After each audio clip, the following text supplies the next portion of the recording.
سو گئی اور پھر میری بہن میرے پاس آئی. مجھے کہا یوسف مجھے سب پتا ہے کہ امی روز روز بیمار کیوں ہو جاتی ہے. یہ جملہ سن کر تو میرے پیروں تلے زمین ہی نکل گئی. میں نے کہا کنیز کیا کہنا چاہتی ہو؟ ذرا کھل کے کہو. وہ کہنے لگی بھائی اور نہیں تو کیا، یہ جو دوائی آپ اماں کو کھلا رہے ہیں اس دوائی کا مجھے پتا ہے یہ کیوں کھاتے ہیں. آپ صرف مجھے یہ بتاؤ یہ امی کی حالت آپ نے کی ہے یا کسی اور نے؟ میری بہن اب مجھ پہ شک کرنے لگی تھی. میں نے کہا کیا ہوا، تمہارا دماغ خراب ہو گیا ہے؟ ایسی کوئی بات نہیں ہے جیسا تم سوچ رہی ہو. اس نے کہا بھائی مجھے سچ سچ بتائیں یہ دوائی امی کیوں کھا رہی ہے؟ اس حالت کا ذمہ دار کون ہے، آپ ہو یا کوئی اور؟ پھر میں نے اپنی بہن کو جھوٹ بولا. میں نے کہا کنیز مجھے نہیں پتا یہ دوائی کس چیز کی ہے. امی نے کہا تو میں بس لے آیا، مجھے تم بتاؤ یہ کس چیز کی دوائی ہے. میری بہن کہنے لگی بھائی آپ اتنے بھی بچے نہ بنے، آپ کو سب پتا ہے. میں نے کہا واقعی کنیز مجھے کچھ نہیں پتا، تم مجھے بتاؤ یہ کس چیز کی دوائی ہے. پھر اس نے کہا کہ بھائی یہ دوائی اسے پٹھان نے دی تھی جب اس نے پہلی دفعہ کھائی تھی. اس کے ساتھ بھی یہ سب کچھ ہوا تھا، اس سے بہت تکلیف محسوس ہو رہی تھی اسی لیے تو یہ دوائی کھاتے ہیں. اس کی تکلیف دور ہو گئی، اب اماں کو بھی شاید یہی تکلیف ہو رہی ہے. میں نے کہا مجھے نہیں پتا، تم جاؤ جا کے سو جاؤ. میری بہن کہنے لگی کہ میں فی الحال تو جا کے سو جاتی ہوں، اگر اماں کی طبیعت کے ذمہ دار آپ ہی ہوئے تو پھر آپ کے ساتھ اچھا نہیں ہوگا، یہ آپ نے سوچ لینا ہے. میں نے کہا کیا ہوا کنیز، تمہارا دماغ تو ٹھیک ہے، میں اپنی ماں کے ساتھ ایسا کروں گا؟ تم سوچ بھی کیسے سکتی ہو؟ اس نے کہا اپنی بہن کے ساتھ تو کر لیا ہے اس دن، باقی ماں کے ساتھ نہیں کر سکتے؟ تم کر سکتے ہو، بس یہ دھیان کرنا کہ مجھے پتا نہ لگے. اگر مجھے پتا لگ گیا کہ تم اماں کے ساتھ ایسا کرتے ہو تو پھر یہ جو تم کراچی سیٹل ہونے کے خواب بن رہے ہو نا، پھر ان کو بھول جانا، میں سب کچھ توڑ دوں گی. میں نے کہا کنیز کیا مطلب ہے، کھل کے ذرا بولو. میں اپنی بہن کے دل کی بات جاننا چاہتا تھا کہ وہ کس حد تک جا سکتی ہے. اس نے کہا بھائی آپ کے لیے اچھا یہی ہے کہ آپ امی سے دور ہی رہیں. آپ ہمیں ابو سے دور تو لے کے آ ہی گئے ہیں لیکن آپ امی سے دور رہیں. اگر آپ امی کے نزدیک گئے تو میں پھر سب کو بتا دوں گی کہ آپ نے امی کے ساتھ کیا کیا ہے. اور پھر جو دعوے دار آپ بنے گھوم رہے ہیں نا وہ زمینوں کے، وہ آپ کے خواب توڑنے میں 1 منٹ بھی نہیں لگے گا مجھے. اس کی بات تھی تو ٹھیک، اگر یہ بات ہمارے معاشرے میں پتہ چل جاتی تو مجھے تو زمین کیا کچھ اور ہی ملتا جس کا میں تصور بھی نہیں کر سکتا. اب میری بہن نے مجھے ڈرا دیا تھا، اب میں اپنی بہن کے بارے میں سوچ رہا تھا کہ اس کو کس طرح ٹھکانے لگاؤں، کیونکہ اس نے مجھے بہت ہی کھلی ڈھلی دھمکی دے ڈالی تھی اور ایک نہ ایک دن میں اس کے ہاتھ تو لگنے ہی والا تھا. وہ باہر چودھری اور دنیا والوں کو بتا دے گی تو میرے ساتھ کیا ہوگا. اب یہی سوچتے سوچتے میرے چہرے کی ہائیاں اڑ گئی. میں اپنے بستر پہ سویا ساری رات یہی سوچتا رہا کہ میں اپنی بہن کے ساتھ کیا کروں. اور پھر صبح ہوتے ہوتے میں نے ایک بہت ہی خطرناک پلان تیار کیا. میرا پلان اے تو یہ تھا کہ میں کراچی سیٹل ہوتے ہی اپنی بہن کی شادی کروا دوں، جو بھی ہاتھ آئے، نشئی سے، جواری سے، یا چاہے اس پٹھان سے کیوں نہیں. اگر تو میری بہن نے شادی نہ کی تو مجھے اپنی بہن کو اپنے راستے سے ہٹانا ہی پڑے گا، پھر میں اسے ہمیشہ کے لیے اوپر ہی بھیج دوں گا. یہ پلان بی تھا. یہ پلان بنا کے اور پھر صبح کی اذانوں کے بعد میں بھی سو گیا اور میری آنکھ لگ گئی. صبح پتہ ہی نہیں لگا 8 بج گئے اور کاشف آ گیا مجھے اٹھانے. مجھے کہا بھائی آپ ناشتہ کر لیں اور پھر چلتے ہیں بینک اکاؤنٹ کھلواتے ہیں.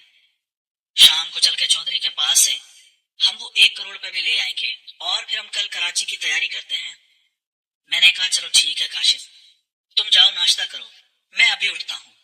اور پھر میں اٹھا، ہاتھ منہ دھویا اور پھر میں آ کے امی کے ساتھ بیٹھ گیا اور پھر میں نے اپنی اماں کو ساری تفصیلات بتائی کہ آج ہمیں اتنا پیسے ملنے والے ہیں اور ہم کل ہی کاشف اور میں کراچی چلے جاتے ہیں.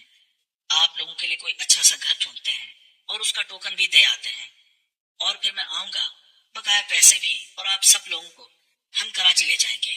اور میں اپنی امی سے یہ بھی بات کر رہا تھا کہ کراچی چل کے میں کاروبار کیا کروں، کیونکہ اگر ہم نے کراچی جا کے کوئی بھی کام نہ کیا تو بھلے یہ جتنے ہی پیسے تھے ایک نہ ایک دن تو ختم ہو جانے تھے، اور ایسا میں ہرگز ہونے نہیں دے سکتا تھا۔ پھر میری امی کہنے لگی، ہاں یوسف، یہ دھیان رکھنا، کوئی نہ کوئی کام تو تم دونوں بھائیوں کو کرنا ہی پڑے گا، ورنہ یہ سارے پیسے ختم ہو جائیں گے اور ہم کہیں کے نہیں رہیں گے۔ کافی سوچ بچار کرنے کے بعد پھر ایک آئیڈیا میرے دماغ میں آیا۔ میں نے کہا، امی، میں اور کوئی کام نہیں کر سکتا، کیونکہ کوئی بھی کام سٹارٹ کرنے کے لیے اس کا تجربہ ہونا لازمی ہے، اور آپ تو جانتی ہیں میں نے ساری زندگی دکان ہی چلائی ہے۔ تو ہم ایسا کرتے ہیں کہ کراچی چل کے کوئی سپر مارکیٹ کا بہت بڑا سٹور کھول لیتے ہیں، جس طرح امتیاز کا ہوتا ہے یا بن ہاشم کا ہوتا ہے۔ ہم وہاں پہ بہت سارے لوگ رکھ لیں گے اور اس کو ہینڈل میں کروں گا، اور بہت اچھا کاروبار ہے اور اس کا تجربہ بھی مجھے ہے۔ میں کاشف کو بھی اپنے ساتھ سیٹ کر لوں گا۔ اور پھر میری امی کہنے لگی، سپر سٹور کھولنے میں کتنا خرچہ آئے گا یوسف؟ میں نے کہا، امی، سپر سٹور کھولنے کے لیے تو جتنا بھی پیسے ہوں کم ہے، لیکن یہ ہے کہ 4 سے 5 کروڑ روپے خرچہ ہوگا اور ہم ایک اچھا سا سپر سٹور کھول لیں گے۔ میری امی کہنے لگی، کیا تو 5 کروڑ کی ایک پرچون کی دکان کھولے گا؟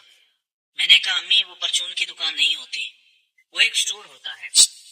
جب وہ چلنا سٹارٹ ہوگا تو ہم اتنا پیسے ایک سال میں ہی نکال لیں گے۔ پھر میری امی کہنے لگی، چلو یوسف، جو بھی تمہارا دل کرے تم وہ کام کر لو، لیکن نقصان مت کرنا۔ میں نے کہا، امی، آپ بے فکر ہو جائیں، بس میں یہی کام کروں گا۔ اور پھر امی نے کہا کہ اپنے چھوٹے بھائی سے بھی مشورہ کر لو، کیونکہ اس کا بھی تو حصہ بنتا ہے۔ میں نے کہا، ٹھیک ہے امی۔ پھر میں نے اپنے چھوٹے بھائی کاشف کو بلایا، میں نے اپنا یہ آئیڈیا اس کے ساتھ شیئر کیا۔ وہ بھی کہنے لگا، ہاں بھائی، یہ بہت اچھا کاروبار ہے، کراچی میں اس کام کی بہت ڈیمانڈ ہے، جہاں جہاں پہ بھی سپر سٹور بنے ہوئے ہیں وہاں تو بہت ہی رش ہوتا ہے اور رش ختم ہی نہیں ہوتا۔ بالآخر پیسے آنے سے پہلے ہی ہم نے یہ بھی سوچ لیا تھا کہ اس پیسے سے کیا کرنا ہے۔ پھر میں نے کہا، امی، آج مجھے اپنا بینک اکاؤنٹ کھلوانا ہے تاکہ شام کو چودھری سے میں 1 کروڑ روپے لے کے آؤں گا تو اس بینک میں جمع کرا دوں گا۔ میری امی کہنے لگی، چلو ٹھیک ہے، ناشتہ تو کر لو۔ پھر ہم سب نے مل کے ناشتہ کیا اور پھر میں بائک نکال کے باہر آ گیا۔ ہمارے گاؤں سے شہر تھوڑا سا ہی دور تھا۔ ہم دونوں بھائی گئے شہر، وہاں پہ ہم نے بینک اکاؤنٹ کھلوایا اور پھر ان کو بتایا بھی کہ ہمارے پاس اتنے پیسے آنے والے ہیں، وہ ہم اسی میں جمع کرائیں گے۔ پھر اس بینک کے مینیجر نے ہم دونوں بھائیوں کی بہت خدمت کی، چائے بھی پلائی۔ میں نے جیسے ہی پیسوں کے بارے میں بتایا کہ میرے پاس 6-7 کروڑ روپے آنے والے ہیں، تو بینک میں بیٹھی ایک ریسپشن پہ ایک لڑکی مجھے بہت ہی غور سے دیکھ رہی تھی اور مجھے آنکھوں سے اشارے بھی کر رہی تھی، یعنی کہ وہ گرین سگنل دے رہی تھی۔ شاید وہ میرے پیسوں کا اثر تھا۔ پھر میں نے دل میں سوچا کہ یہ لائن پہ آ رہی ہے تو کیوں نہ اس کو بھی لے لیا جائے۔ پھر میں گیا اس لڑکی سے معلومات لینے لگا۔